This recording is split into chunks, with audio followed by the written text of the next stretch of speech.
In 1966, a classified CIA document mentioned an ancient text that had been systematically removed from libraries and religious archives for centuries. This text, known as the Book of Kenoth, contains the most terrifying story ever written, the true origin of vampires. I'm not talking about Hollywood's romantic fantasies or the tales of Dracula. I'm talking about documents that date back thousands of years before Christ, which reveal that the first vampire wasn't a creation of fiction, but a real biblical curse. The story starts with a betrayal that sealed humanity's fate. It is said that Cain, after shedding the blood of his brother Abel, was condemned to wander the land of Noth. But what the church has never told you is that this curse was something more. It was a dark gift that transformed him into the first vampire in history. Stay with me, because I'm going to reveal to you the hidden truth about the progenitor of an immortal bloodline that has shaped the shadows of history for millennia. You will discover how Cain founded the mythical city of Enoch, his connection with Lilith, and the curses that turned him into a creature of the night.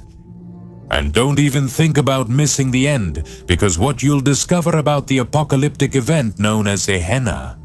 When Cain returns to judge his vampiric descendants, it will keep you up at night forever. I'm El Documentalista, and this is the true origin of vampires.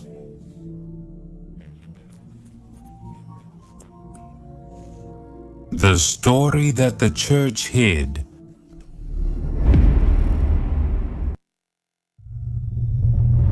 From the shadows to the light, from devotion and mystery. And I discovered that in the midst of truth there are parallel worlds, and through my mistakes I learned humility, making a pact with heaven. I am El Documentalista. First of all, I want to ask you a favor. If you find this content valuable, share the video, like it, comment, and subscribe. By doing so, you'll be supporting the growth of the channel. Thank you. Alright. After committing the first fratricide in history, Cain was condemned to wander eternally through the land of Nod, a realm of exile removed from divine grace. Cain's punishment was more than loneliness. He was marked with a sign that set him apart from all men. The weight of his guilt plunged him into a spiral of pain and reflection.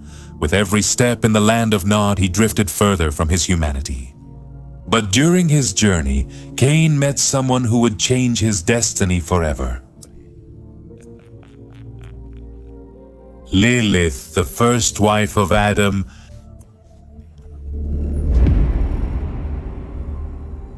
Lilith lived in exile after defying the divine order.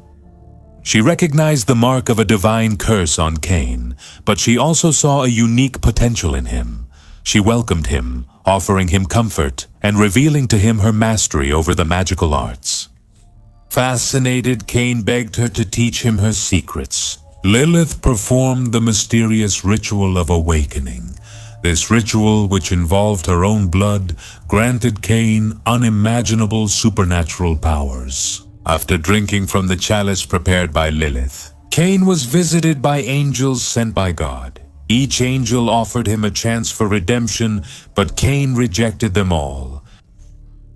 With each refusal, a new curse consumed him: vulnerability to sunlight, weakness to fire, and an insatiable thirst for blood. Thus, Cain's awakening marked his final transformation from human to something else, the first vampire. With his new abilities, Cain cut ties with Lilith and set out to wander. Once again, he discovered the path of blood, a connection that would unite all the beings of his future lineage. However, despite these gifts, Cain carried a deep emptiness. The guilt of rejecting redemption and the isolation caused by the curse tormented him, turning him into a lonely and melancholic figure. But Cain would not remain alone for long. The story of the founding of the first city and his rise as the Dark Father was just beginning.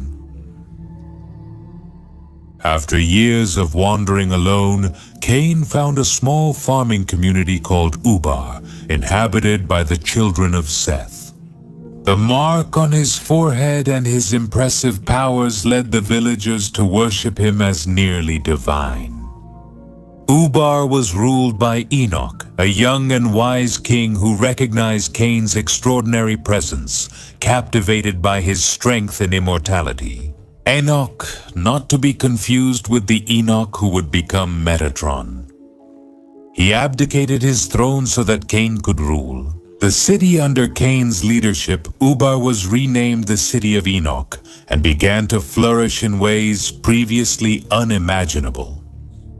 Cain's agricultural and technological knowledge, born from his life as a farmer and his travels through the land of Nod, transformed the city into a center of power and innovation. However, despite the city's progress, Cain remained unsatisfied.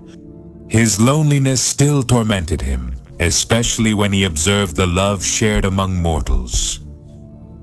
Driven by the desire to recreate human emotions and immortalize feelings he had lost long ago, he decided to embrace two mortal lovers. He granted them the gift of immortality. But this attempt ended in tragedy. Upon discovering that they couldn't have children, the couple chose to end their lives by walking into the sunlight.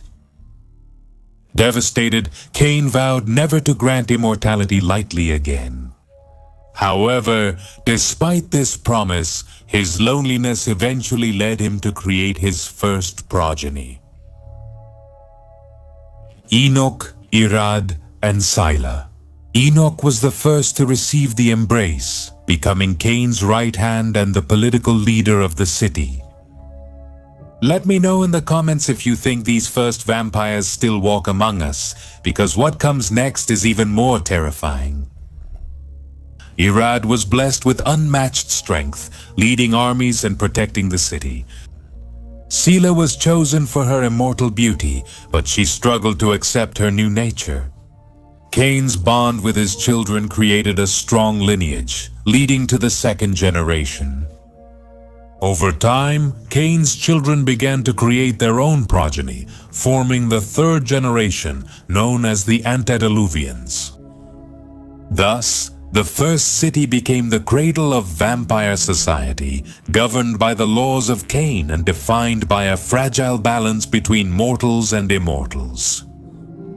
However, the fate of the first city was marked by intrigue and tragedy. The Great Flood would change everything, leading to the collapse of an empire built on blood and shadows. But before the end, the first city, under the name of Cain, became a model of greatness. Technological and agricultural innovations, combined with the knowledge brought by Cain and his children, transformed it into a true empire. The city flourished with majestic temples, sanctuaries dedicated to the Dark Father, and an organized society that thrived under the protection of the vampires. At the heart of it all was Cain's ivory throne, a symbol of his leadership.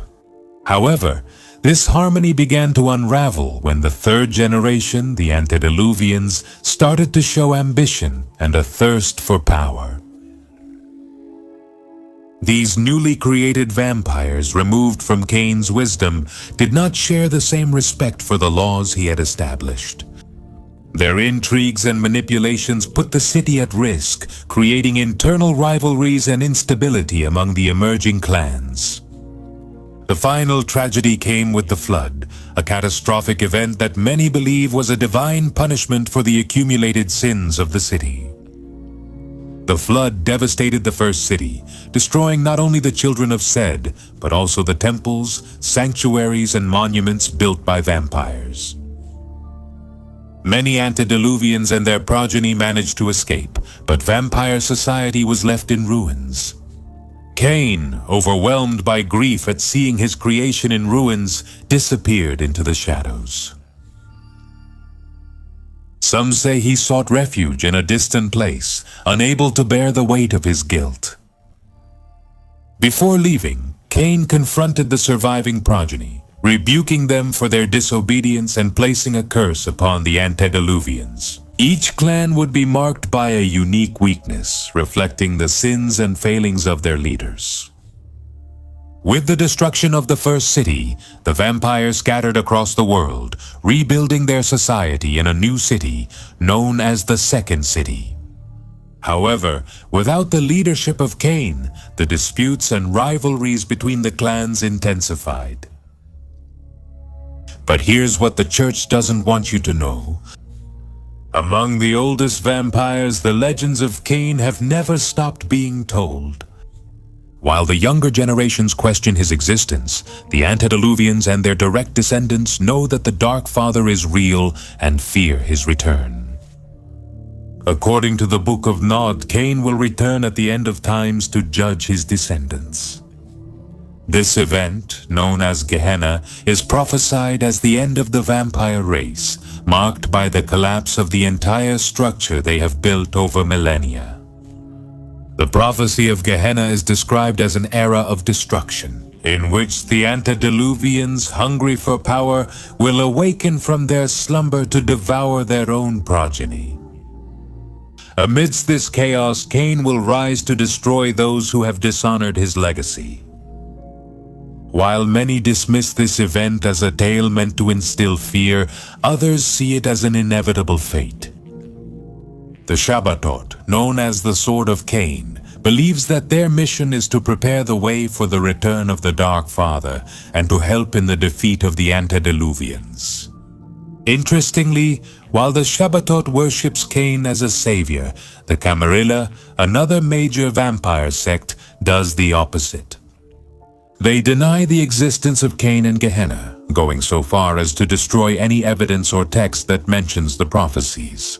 For them, promoting such beliefs is a dangerous act that could cause panic among the kindred and destabilize their society. Carefully structured, the ancient texts suggest that Cain has never lost contact with the vampiric world. Some interpretations claim that he watches his descendants from afar, testing them and waiting for the right moment to intervene. Old rumors claim he appeared in disguise, manipulating events to make his return inevitable. In modern stories, he is portrayed as an ambiguous figure, sometimes vengeful, sometimes merciful, but always mysterious and incomprehensible. Who was Cain? Beyond the curse and the legends, his relationship with Lilith and the angels reveals deep secrets about his transformation before Cain became the Dark Father. His path crossed with that of Lilith, Adam's first wife, who was exiled for defying God's commands.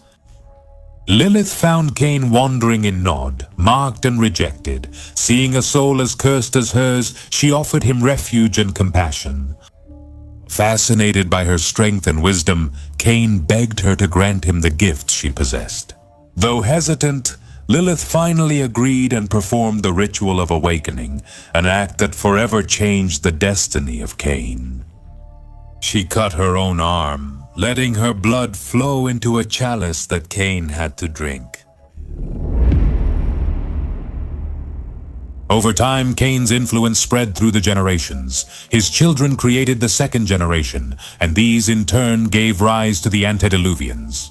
These became the founders of the vampire clans that dominated society. In the darkness, each antediluvian inherited traits from their creators and added their own unique marks to their lineage. Thus, the clans were born, each with distinctive powers, weaknesses, and personalities that reflected the curse and legacy of their ancestors. In the end, it's up to each person to decide, is Cain the savior or the ultimate downfall? Is he a loving father seeking to redeem his lost children, or a relentless judge coming to destroy what he considers an abomination? What we do know is that the texts revealing this story have been systematically suppressed by the church for centuries. Why? Because if Cain really existed, if he was truly cursed by God himself, then the line between the sacred and the profane becomes much thinner than we've been taught. The difference between history and legend is sometimes just the power of those who decide which truths can be told. I am El Documentalista, and this was the true origin of vampires.